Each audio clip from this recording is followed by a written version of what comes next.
Welcome back, folks.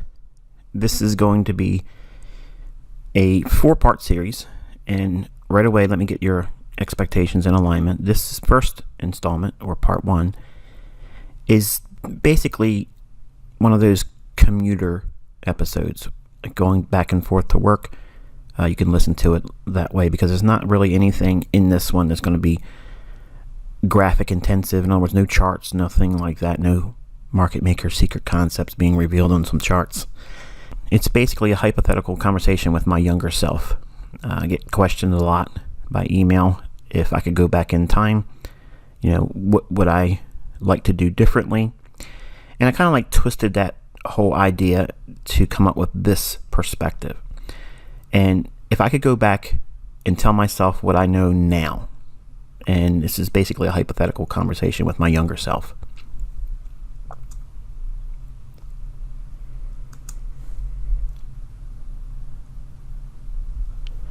If I could go back to the start of it all, knowing what I know now, said everyone. How many times have you looked at a circumstance in your life, not just in trading, but in anything, every facet of your life, you wish you could go back knowing what you know now? I used to hear my grandparents say things like that, and I was like, what?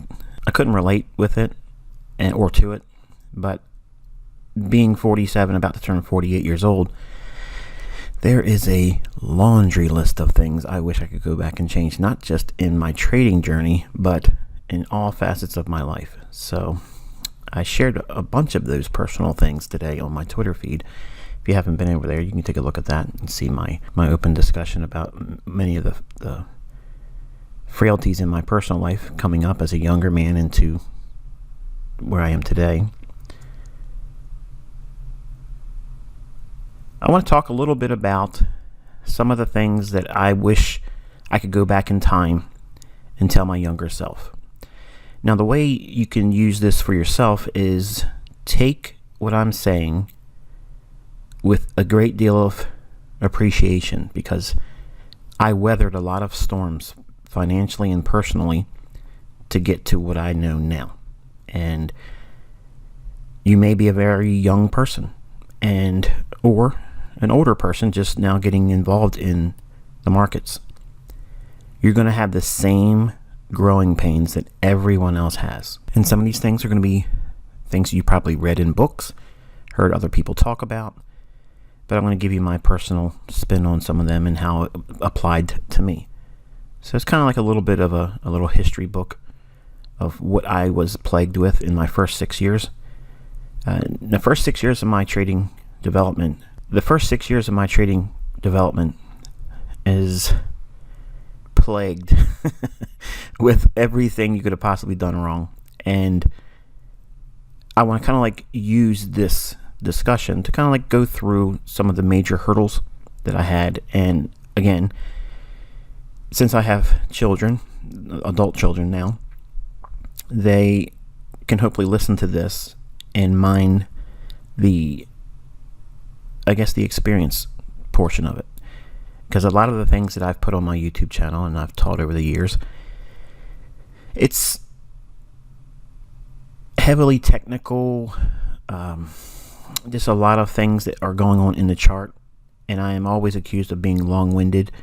And again, if you're not into you really understanding what is most likely going to plague you, and if you just want to go through it yourself and have all that experience, have at it and don't even listen to this video.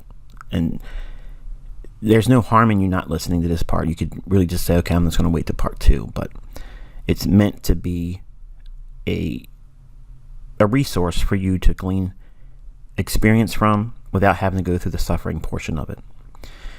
So if I were to go back in time and I could sit at a table and talk to my younger self, what would I tell him or me where to focus? What should I, as a younger person, focus on in my development as a trader? First thing, don't seek the approval from others. Right away, that's the number one characteristic of a successful trader. Now, you might not agree with the things I'm going to say in this episode. I'm just speaking from my own personal walk. And the things that I had to endure. When I first started, the first people that I looked to get approval with was my family. And I love my family, both my immediate and extended family, but none of them shared in my excitement. They gave me all the reasons why it was a poor decision. It was a bad idea to get involved in it. I'm going to just lose money and just accept working for the rest of your life. And that was simply not in the cards for me. I just didn't want to do that. So you don't want to seek approval from your family because they're not going to understand what you're trying to do. They're going to give you all of the heartfelt reasons why they're going to try to protect you from yourself when they don't really understand what it is that you're trying to do or learn. Don't seek the approval of your friends. Number one, your friends are only going to be interested once you start making money. When they start seeing the changes in your life, then and only then will your friends be on board with it. Your friends, much like your family, really don't feel comfortable with you being successful, because if you tell them what you're going to do, then you get to the point where you succeed at it, you act like a mirror for them, and they will always look to you as a reminder of what they failed to pursue in their own life. So again, don't try to seek the approval of others, family first, and friends, because it doesn't work out. Third, don't go to work and tell your coworkers that you're going to be quitting your job soon. I made all those errors, okay, and many times I've shared the low income, high hour, heavy workload job that I was doing as a young man when I was beginning this journey. And I just don't think that it's a good practice for anyone to go to work and tell their coworkers. Number one, they're going to be giving you, again, all the worst feedback you're ever going to hear. Yeah, right, you'll be here with me the rest of your life. You're going to retire from here. All those things, okay?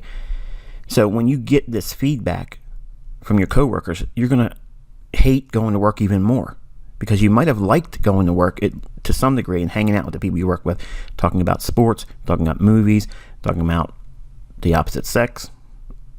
All these things that you had a common, I guess, agreement on or an interest in will start having a great divide, because you're going to look at them as a source of annoyance, and they're just going to look at you as you're pipe dreaming, and you're not going to get to where you're going, and it's going to be fun for them to watch you fail. And you don't want to have someone constantly, poking you every day. Looks like you're still here. I guess I'll see you to work tomorrow. Those types of things is what I had to endure. So don't tell your coworkers what you're going to be doing. Don't tell your boss what you're going to be doing. You're going to basically fire your boss and fire your coworkers when the time is right. But you don't want to broadcast it, because all it's going to do is provide them a timeline when they think you should be doing it and tease you the entire time. So your family's going to constantly give you heartfelt advice of why you shouldn't do it. Your friends are going to say, I'm not really interested, but if you get successful, I might be interested then. So why tell them? Your coworkers are going to give you every negative thing because they hate their life too. They're at the same place you're at, yet you're trying to escape. So why would you want them to, pump you up? That's what we do as humans. We want to have our peers say, yeah, that's a good idea. But how many times in your life have you ever had that experience? I can tell you, unless it was my 5th grade teacher, Mr. Lorber, or it was my uncle that talked to me about commodities when I was 16 years old and taught me about narrow sideways channels and 1, 2, 3 tops and bottoms and head and shoulders, all those bull flags and things. At 16 years old, I was looking at it and it was going in one ear and out the other. Okay, so when you tell all your family, your friends, and your coworkers, that's what's happening. And they're not going to say, you know what, that's brilliant. I wish I would have thought of that. That's the reaction you're expecting, right? It never works out that way. But yet we all do it as humans. We want to have that's a good idea response, and it never comes. So what does it do? It causes deflation. You don't want to be around these people, because now you're like, I wish I would have never said anything. But once you put it out there, it's done. And lastly, strangers. As a young man, when I was doing my job, I would finish off, filling up the candy machines and the soda machines and coffee machines and such. And I used to do a vending route. And I did a long day, 13 hours or so. And during my route, I felt this unreasonable desire to tell other people that I don't even know, yeah, I'm looking at a market, I hope it goes up, and blah, blah, blah. What? They're looking at me, what are you talking to me about that for? So when you tell strangers, or if you meet someone in the pub, okay, or you're at a club, or, well, right now it's hard to go to those places right now because of all the things that's being impacted by the illness that's being spread around. The social circles, when you run into people, they'll ask you, hey, so what do you do with yourself? That's not the invitation to say, well, I'm looking to start trading commodities. They're going to be like, what? Yeah, I'm trading the foreign exchange market. Right away, they're going to be like, what is that? And that's what you want them to ask you. And then when you start talking about it, they're like, oh, yeah, that's like the stock market. Yeah, not interested. Or they're interested and they want to know how much money you made. And you can't tell them that you made any money. You're just now starting. So really, you're a startup and they're not really interested in the conversation anymore. So you're not going to get that feedback, again, what you're looking for. So don't seek the approval from others. You have to pursue this on your own steam, your own energy. And if you have any dependency on an outside source, be it any one of these four groups, family, friends, coworkers, or strangers, to give you that nudge, that little bit of a pat on the back that you're doing the right thing for yourself, you're going to struggle, because in trading, you got to be there to make the decisions whether anyone agrees with you or not. And when you make money, you reap the rewards of that. But when you lose it, and you will, you have to be able to endure that and not feel the compulsion to go to someone and say, hey, look, I just lost a lot of money. That's the same thing. Don't turn to anyone else and say, I made a mistake today, help me feel better. You have to endure that. And if you're going to start your journey with this mindset of seeking approval or support outside of yourself, this is going to be a very hard journey for you. So you have to prepare yourself to seek your own approval by your own study and your own development. Reward yourself when you do it right. And when you do it wrong, give yourself permission to be wrong and allow yourself to grow.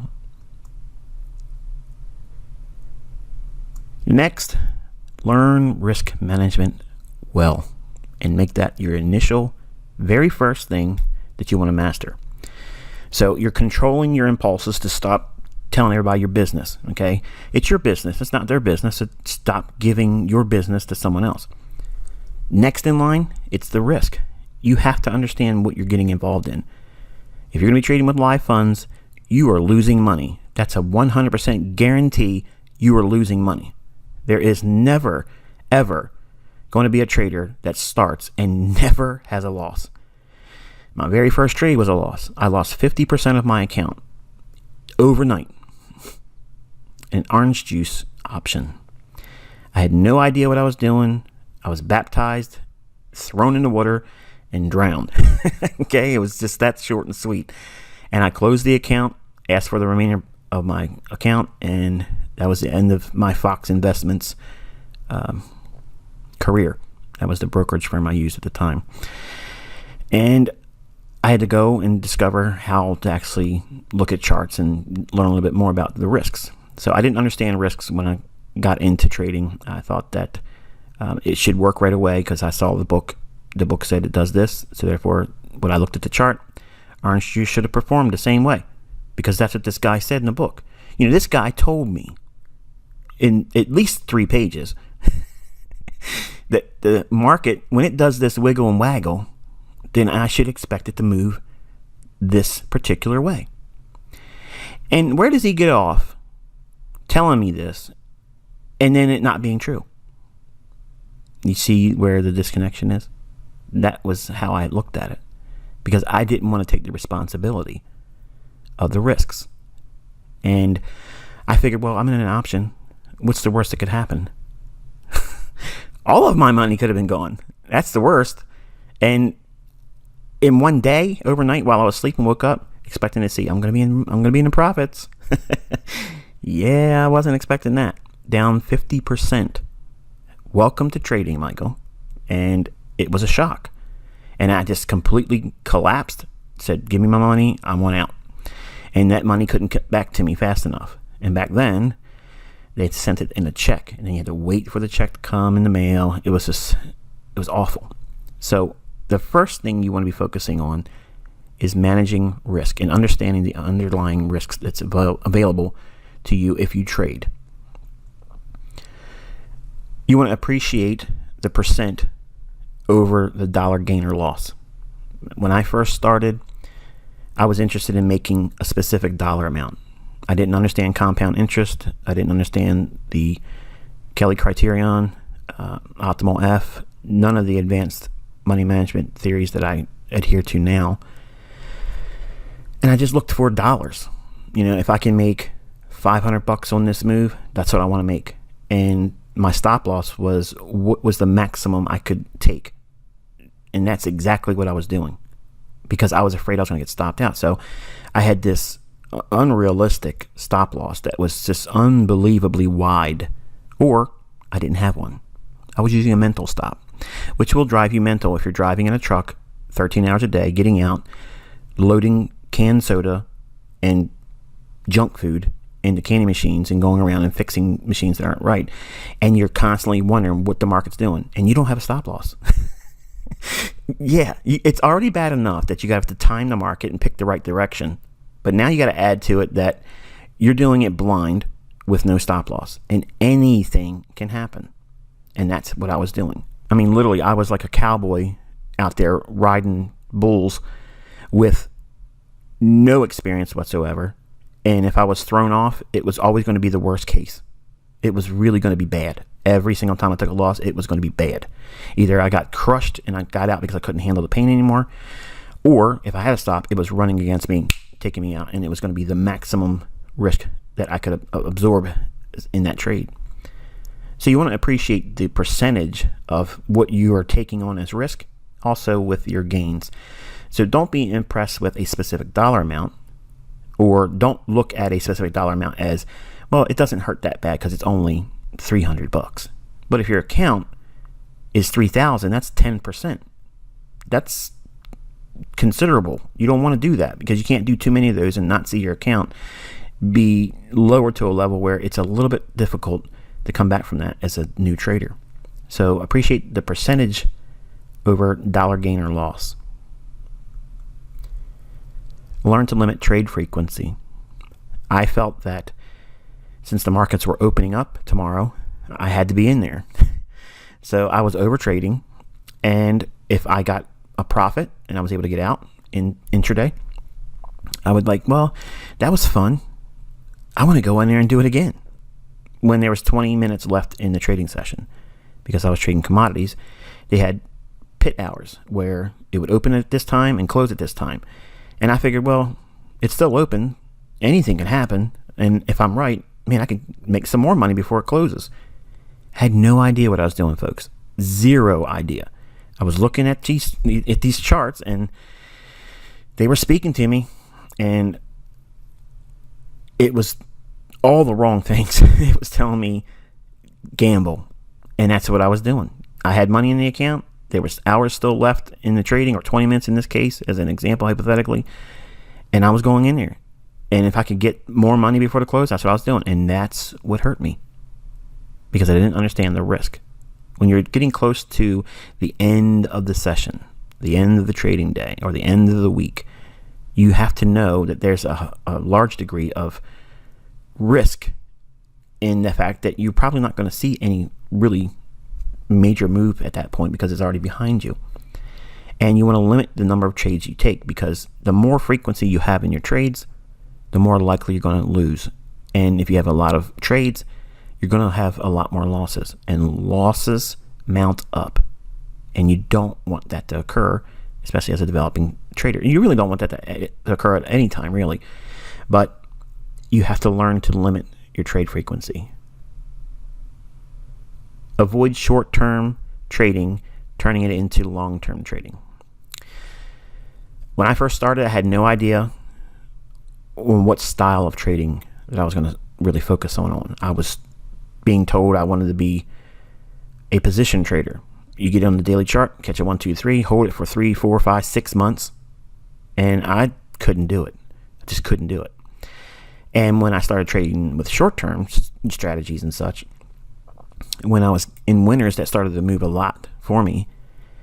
If you trade of any length of time, eventually you're going to get lucky with something.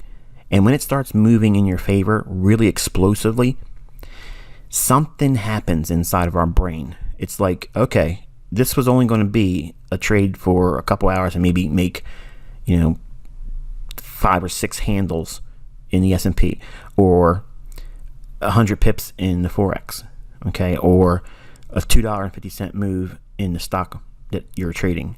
But now, because it's exploded, you're like, well, this is now a 6-month trade. And you end up holding on to a winner turn loser.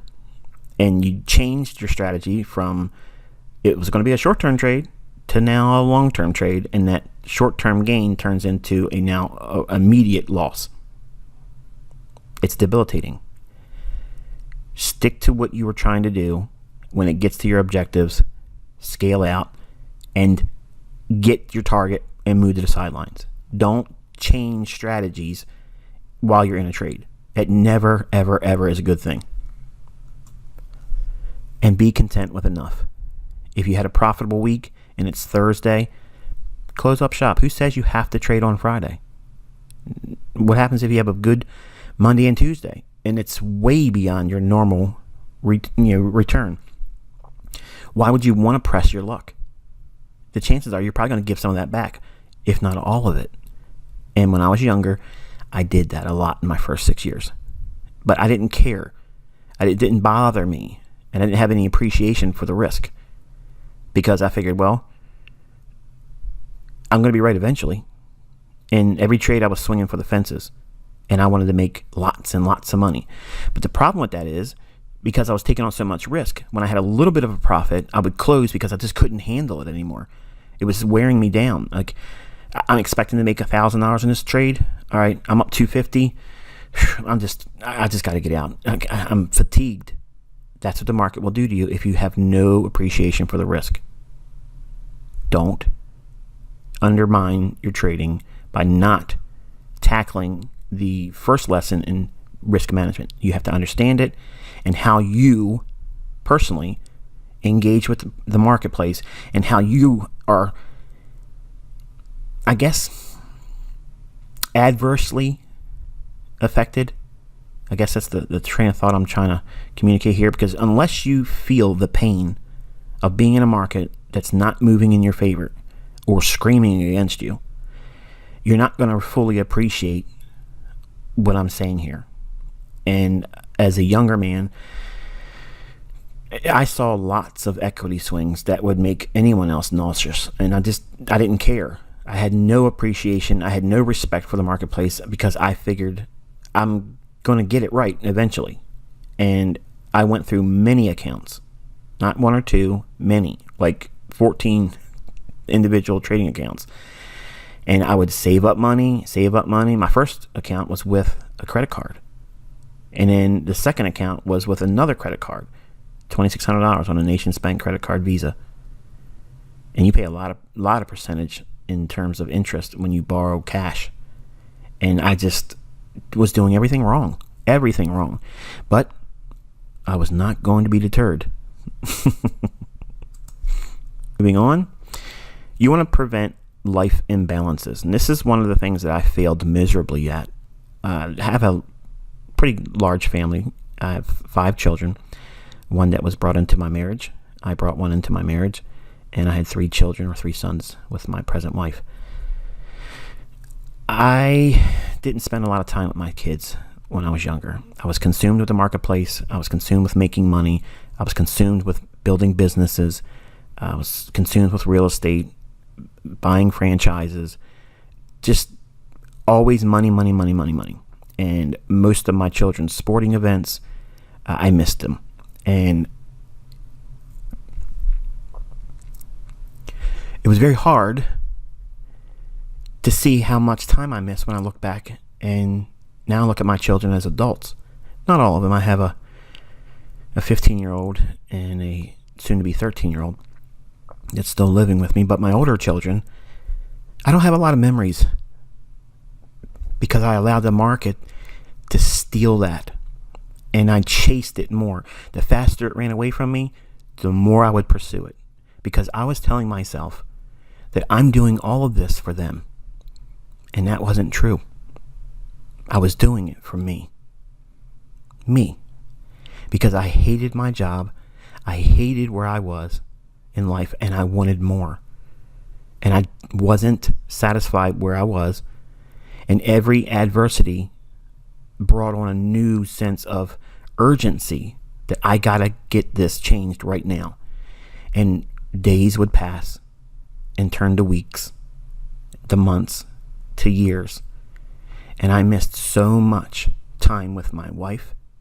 I missed so much time with my children. And the greatest lesson I can tell you right now, if you're new, especially if you're a young man or a woman, and you're getting ready to get into this, these markets are vampires. They will suck every drop and the marrow in your bones if you give it to them. It does not matter how much money you think you can make or eventually make. Because I'm going to tell you something. I've made a lot of money. Millions of real dollars. Millions. And I would give it all back if I could go back in time and be able to spend the time with my kids and my wife that I missed.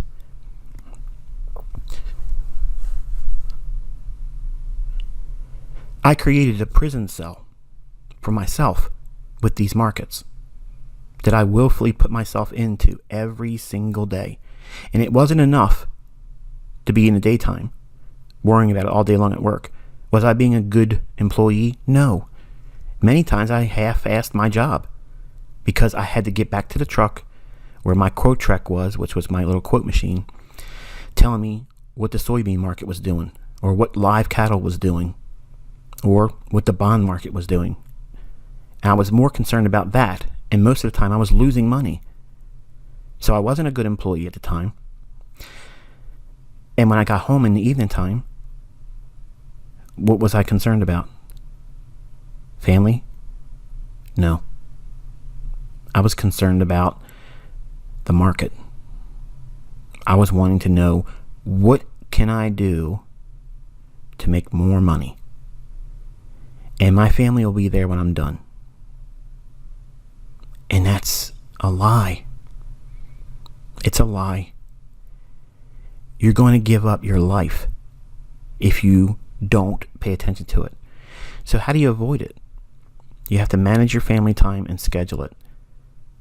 This is the time for your family. No markets, no charts, no TV time looking at reports and news events that would drive the marketplace, no newspapers, no articles in magazines, no internet, no Twitter, none of that stuff. You manage your family time and you schedule it. And then once you have gave your family your time, an ample amount of it, then you have to return back to the marketplace. You want to keep a study and trade schedule. That means, what time of day are you going to be looking at the market to trade? And there are specific times of the day, days of the week, months of the year that you want to be focusing on trading. And there are other times when you don't want to be doing that. And you want to be focusing on what they are. And when are you going to study? How much time each day are you going to allot for studying? Because if you don't have that, you're just going to go in there and say, well, it's basically like Netflix. I'm going to sit down and binge watch and see what happens. Well, if you look at a chart long enough, it's going to start telling you, if you put some money into me, I might give you some more back. And you're going to gamble. How long will a gambler sit in front of a slot machine with a pocket full of quarters before they put all of the quarters in there? As fast as they get the next one in. And that's what these charts are. They're slot machines. And you're being groomed as a gambler in all the books and things that you learn from other people And it's just an enticement to constantly do that, feed that beast. So you have to keep a study and trade schedule and only operate on that basis. Off days are off days. On the weekends, I spent more time worrying about the marketplace when I should have been spending it with my family. So you have to absolutely hold yourself hard and fast to when you don't have any market activity and it's not trading, or it's a holiday and it may impact with lower volume, that's an off day. And you don't look at the charts. You don't consume yourself with looking at what could have happened. None of that stuff. You pour it into your family, and that will prevent you from having a life imbalance. And finally, you want to be patient with your development. I was overzealous and unrealistic about what I wanted to do. Once I started making money, that's what caught fire in me. And I was like, I want more, I want more, I want more. And when I saw I could take a very small account, $1,200, $1,500 to $15,000 in less than 6 weeks, I was like, this is exactly what I want to do. Like, I want to do this. I don't want to do anything else. And you don't have to rush, especially if you are younger than 30. Like, if you're in your 20s, you have so much time to get yourself where you want to be. But you want to take the time to develop yourself and learn a lot about yourself, because if you're not aware of what you're going to likely do to yourself to throw yourself off the rails, it doesn't matter what you're going to learn or what you're going to do or how much money you start with or how much time you put into it. It just means that you're going to rush to destruction. So you have to give yourself a realistic timeline. When I first started, my plan was I wanted to retire at 40. I want to make $1,000 a month and retire at 40. That was my plan. And I quickly learned that that was a really low objective. What was possible was a lot more than that. But I wasn't prepared to see that type of equity increase. When I started making a lot of money, it's like a drug. And it makes you want to do more and more, and you throw that in with you didn't care about risk, because I didn't. It hurt me. And I would see these huge gains and then huge drawdowns. So while I'd have really big run up, and I'd have a roller coaster drop. And it would just put me back in that, I got to go back and spend more time in the charts. And who was suffering? My family. My children didn't get to see their father that much. My wife didn't get to see me as much as her husband. And I missed out on a lot. And seeing a couple photographs is not the same as being there to cheer your kid on when he's up there and he hits his first home run. I missed that. When his basketball team wins and he made that shot right before the last bell, I missed that. But hey, I made money on lean hogs. It doesn't measure up.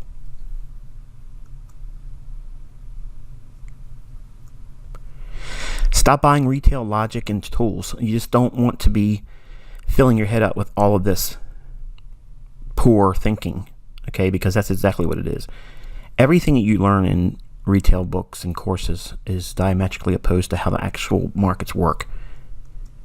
So stop wasting money on books. And I've purchased either by electronic format or actual hard copy books. I have over 2,000 of them. And I won't buy another book ever again.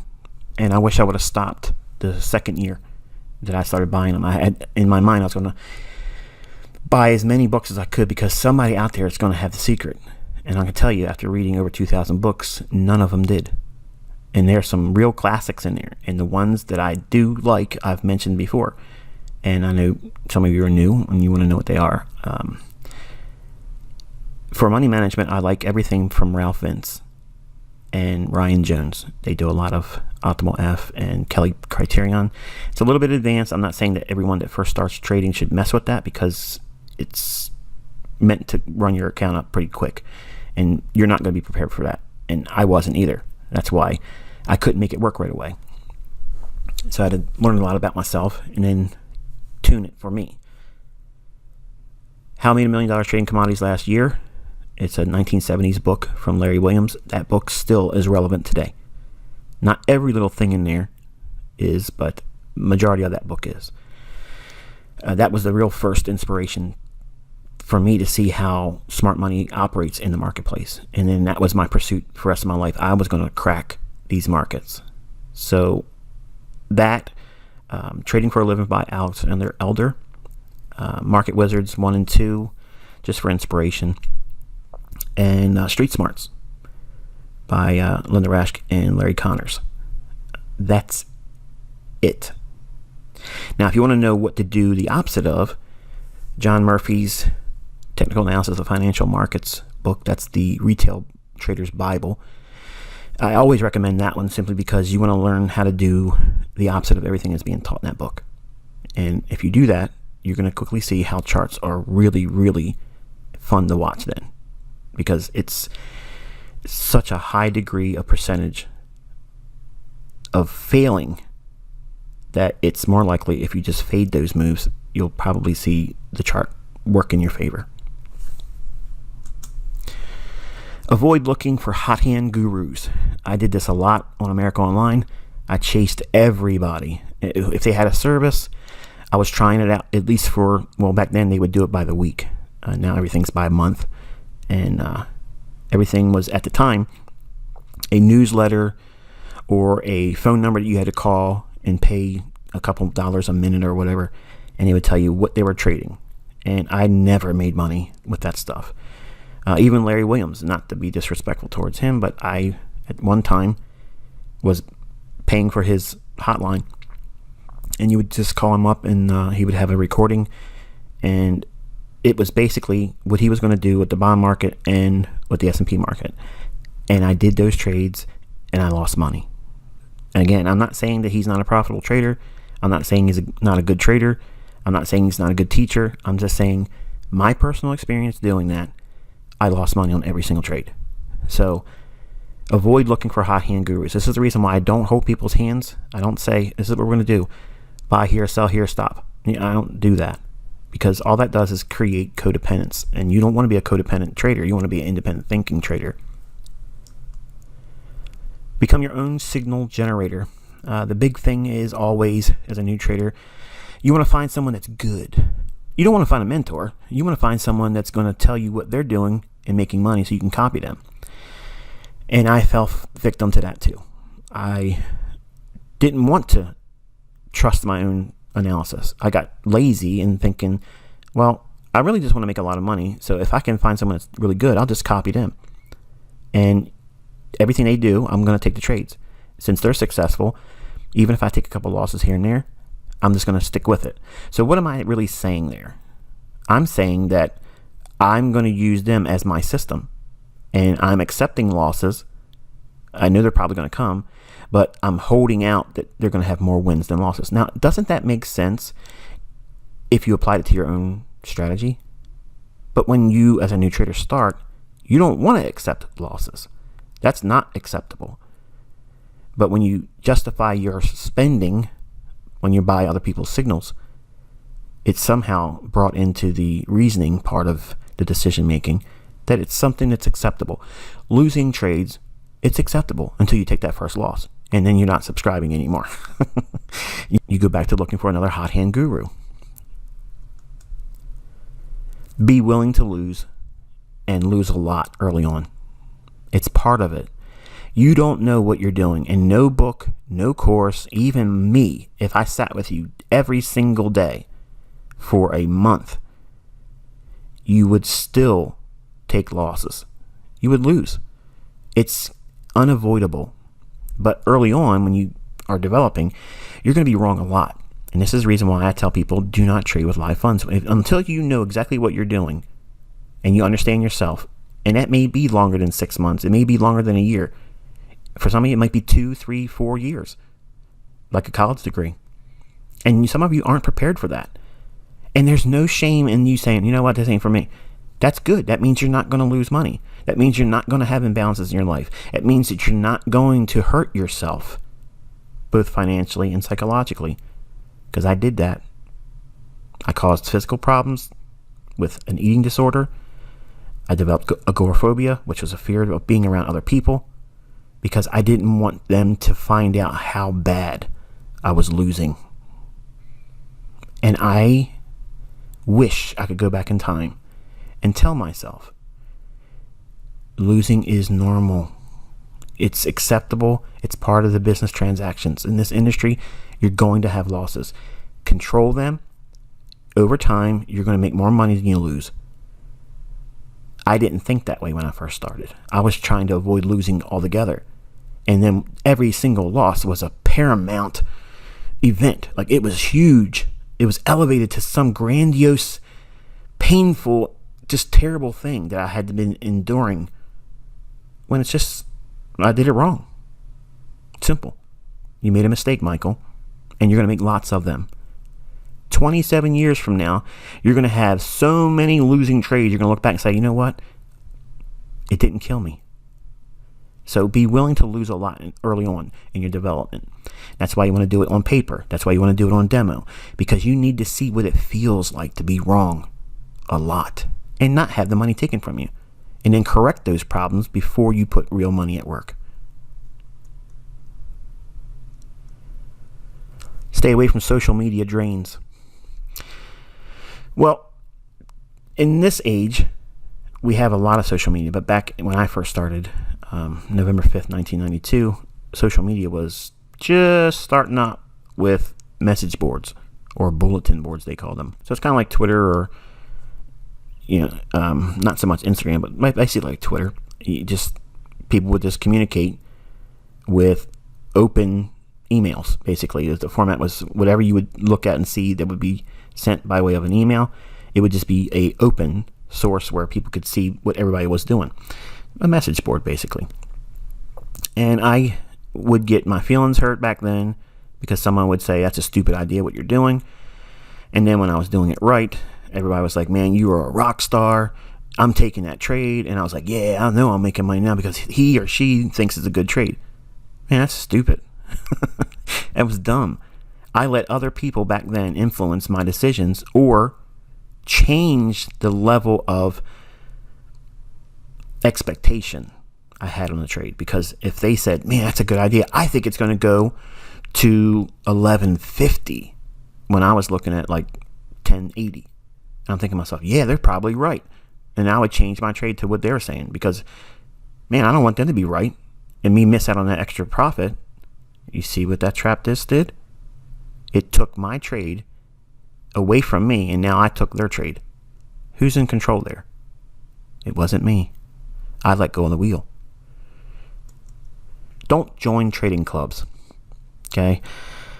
That means circles where everyone has the hive mentality, because you need to discover who you are as a trader. And it's very, I guess, wasteful for your time, and it stunts your growth if you start going into a group that has, well, this is the only way of trading, and this is all we do around here. Because what you're trying to do is be part of that clique, okay? You're trying to take on the hive mentality, and it may not be suited for you. But if you waste more time and, unfortunately, money, you don't want to discover that you've been wasting your time and money, okay? So you want to be solo. Trading is a solo sport. It's not a team sport. No matter how good your guru or mentor is, if you're doing everything they say, you aren't in control. You're growing codependent. Don't subscribe to alerts. That gets back to signals. You want to be the source or generation of the trade ideas.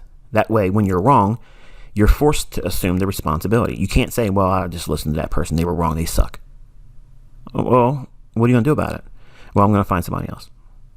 That's not responsible. That's gambling. You're going to another slot machine at another casino. That's all that is. Versus, I want to learn how to play cards and manage my risk, not bet too big, and just be steady Eddie at the table. You want to be the generating source of the signals. Don't subscribe to someone else, because you have no idea what got them into the trade. You don't know what influences are being imposed on them. Maybe they had a bad day. Maybe they had just recently had a spat with their spouse, and they feel like they have to feel good, empowered. Man, I'm gonna go out there and just tell everybody to buy S&P tomorrow at the open. And if I'm right, I'll feel good. I'll feel better about this whole thing. Because they're human too. Do you want to be subscribing to someone that's like that? You don't know if that's what's going on. They're not going to come out and say, yeah, this trade worked out, but let me tell you what really was going on. My wife told me I was a bum. I spend too much time in front of these charts, and I ain't spent any time with the kids, and I ain't walked a dog in 6 months. But I knew if I got this right, I'd feel stronger about myself. That never happens, folks. That never happens. Never subscribe to other people's alerts. Don't count other people's money. That's what's popular right now. Everyone wants to know how much money someone else has. Instagram, what cars do they drive? What houses do they live in? Where are they having their vacation? What do they wear? What kind of shoes they have on? Do they wear socks? What kind of underwear do they have? What jewelry do they have? Come on. All that stuff is a waste. It's a waste. It's a waste of your time. It's a waste of money. And you don't need all those things. If you're trading to do that, you're never going to get there. And I'm going to repeat that. If you are trading to live like that, you're never going to get there. Because you're looking at money and you're not looking at the process that's involved that would eventually lead to profitability. So you're chasing that carrot, that little piece of candy that's dangled in front of a child. You may be a stranger, but if you dangle that candy in front of a child, what's the child going to do? Reach out for that candy. And that's what all these people do. They dangle all this lavish toys and lifestyle materialism. All of that is fluff. I've never done those types of things. And it's important to understand that the reason why I don't do it, it's not because of lack of it, because I have all those things. But it doesn't do anything to make you a better trader. It doesn't make you a better student. And it will not, in any capacity, motivate you. And then that translates into a greater skill set that's derived because you saw that. It doesn't work like that. But how many people fall victim to that? Everyone. Everyone. The first course I bought from Ken Roberts, that's all he talked about. You want to go on vacations? You want to have enough money to quit your job? You want to buy a yacht? You want to live in a mansion? That's what was sold to me. And I bought that course. And in my one trade, the very first trade, I lost 50% of what I put in. Well, I can tell you that was never said in the book. That didn't get talked about at all. It just said, well, you can take some losses, but you don't want your losses to be too big. Okay. But what happens if it is? Because options are a little bit different animal. And I found out the hard way. Don't be enticed by other people's money. Don't count other people's money. Don't ask them what they make, because you can't spend their money. That's why I don't talk about what I'm making. That's why I don't talk about what I have. And that's why I don't show you what I own. Because you can't drive my cars. You're not going to spend a night at my house. You're not going to eat dinner on my dishes. And you're not going to be on my vacations. So what difference does it make? It's not going to make me feel better about myself for doing it. In fact, I'll feel like a slime ball like I did when I was younger, because I did that stuff to get people interested in me. And it's not necessary. Don't feel insignificant by contrast. When you see other people succeeding or supposedly succeeding, don't measure yourself against that. Because if you do, what you're saying is, I'm only successful if I get to where they're at. I did that. And when I stopped and said, you know what? I'm going to look at a goal that's above everyone I've seen out there. I didn't believe anyone else was more successful than Larry Williams. And he took $10,000 to $1.2 million in 1 year. Actually, it was over $2 million that same year in 1987, but the crash hurt him and had to trade it back and got it to 1.2 before the close of the Robins World Cup that particular year. And you can see he still has the highest percentage gain in that contest. So I said, I'm going to make more than that, because that was my measuring stick, and I wanted to do better than that. And I always lived my life with that in mind. I didn't want to say, well, am I good as, at the time, Jake Bernstein, which he got himself in a lot of trouble, and it's questionable of how much money he actually made as a trader. Point is, I fell victim to that in the beginning, and you don't want to do that. Don't measure yourself against someone else. Don't measure yourself against me. Don't measure yourself against somebody else you see on social media, Instagram, all that. These people 99% of the time are fake. They are driving cars they don't own, and they are in homes that they don't sleep in, and the clothes that they have, many times they're taking them back the next day. So, what's the deal? And watches, they're all basically fake. All that stuff is a lure to make you think they're successful. If they're successful, they'll prove it by showing you they know what's going to happen in the marketplace. But strangely enough, that's the thing they don't ever do. And that's what I focus on. I've made a reputation on telling you what I believe is the best in terms of market analysis concepts. In 1996, I penned what everybody else is out there now touting as market maker concepts. In one capacity or another, it's a watered down version of what I put in lecture notes in 1996.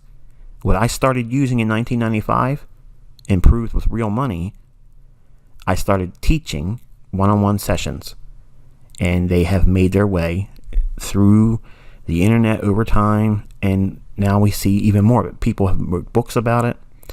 They've made courses about it, and they even included some of the things that actually occurred in my personal life as some of their narratives, and it's all a lie. They didn't have those experiences, but I did, and I'm the only one that can prove that makes this stuff work. Don't feel insignificant by contrast, because the majority of the people you see out there, they're fakes, they're frauds, and they aren't what they claim to be.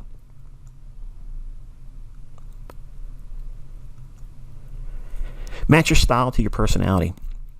This is something I picked up from Larry Williams. It made a lot of sense, and I avoided doing it for a long time, and I wish I would have done it sooner. But if you're a scalper, okay, you're going to do very well if you make quick decisions, and that's as simple as that.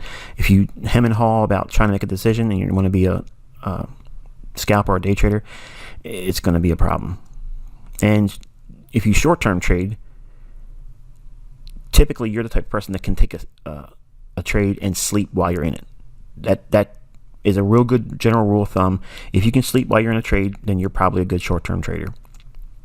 Don't force yourself into any mold. There's gurus, there's mentors, there's people out there that educate, and unfortunately they try to take everyone and press them into this mold, this cookie cutter approach, and it doesn't work. Avoid doing that. Don't try to copy someone. Their style, their image, their forte, their approach, their vocabulary. You see where I'm going with this, don't you?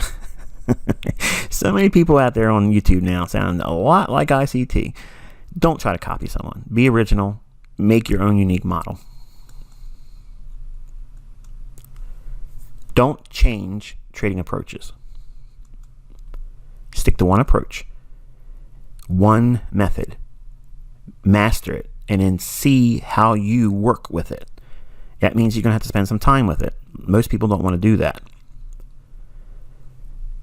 Avoid system hopping, okay? And the trap is, if you take a trade and it loses, okay, that's reasonable. But if you take another trade and you lose, that's it. I'm throwing this away. This is stupid. This method doesn't work. I did that a lot. And I went through all kinds of trading systems. And that's the reason why I went through all kinds of trading accounts, because I wasn't consistent with anything except for system hopping. That was my only consistency. The baseline of my consistency was all around me not being consistent with one trading approach. Many traders fail at that. Every model loses. You're going to have to accept that. I mentioned it earlier with risk. You can't avoid it. It's part of the business. Treat it like a normal transaction. When you go to work, if you get sick and you miss a day's work, that's a loss. Did you lose your job? No. Did you lose your house? No. Did you have a little less money that week? Yeah. That's life. Well, that's how trading works. Losses are inevitable. You're going to have them. Find your unique model and grow from it. Don't tweak it too much. Once it's profitable, stick with it. And then what you'll find is, by using a more advanced money management approach, if you have a method that gives you a delivered result that's measurable and it's consistent enough that it does it more times than it doesn't, if you add impeccable risk management and money management to that, you will become wealthy. End of story. There's no ifs, ands, or buts. That's the way it is. But you cannot get to that point until you go through all these other steps that are very, very boring, admittedly, but they're all part of the process. Settle on one trade setup initially. Determine your asset class. Pick one market asset class. It's a commodity, it's an index future, it's a forex pair, it's a cryptocurrency, it's a stock. Whatever it is, stick to that one asset class. And inside that one asset class, pick one market. Outline when you want to buy. That means what's the criteria that you feel comfortable with when it's a buy. And then outline that and make it as detailed as possible. Put it on paper. And the same thing with you when you want to go short. What's the characteristics and circumstances that would drive you to believing it's a short? And with that, you want to build many study journal cases. Notice I said not live trades with real money. You want to have a study journal that has a plethora of examples of where this worked in the past and when it didn't, and study them at great lengths. So that way you get familiar with what it looks like by recognition. And then when you see live price action, you'll recognize it as it forms. Now, with all those things, you have something to start with. And now you can plan your beginning. In part 2, I promise I won't be so long-winded and boring. We're actually going to give some insights on how you can go into the marketplace and study a very particular thing.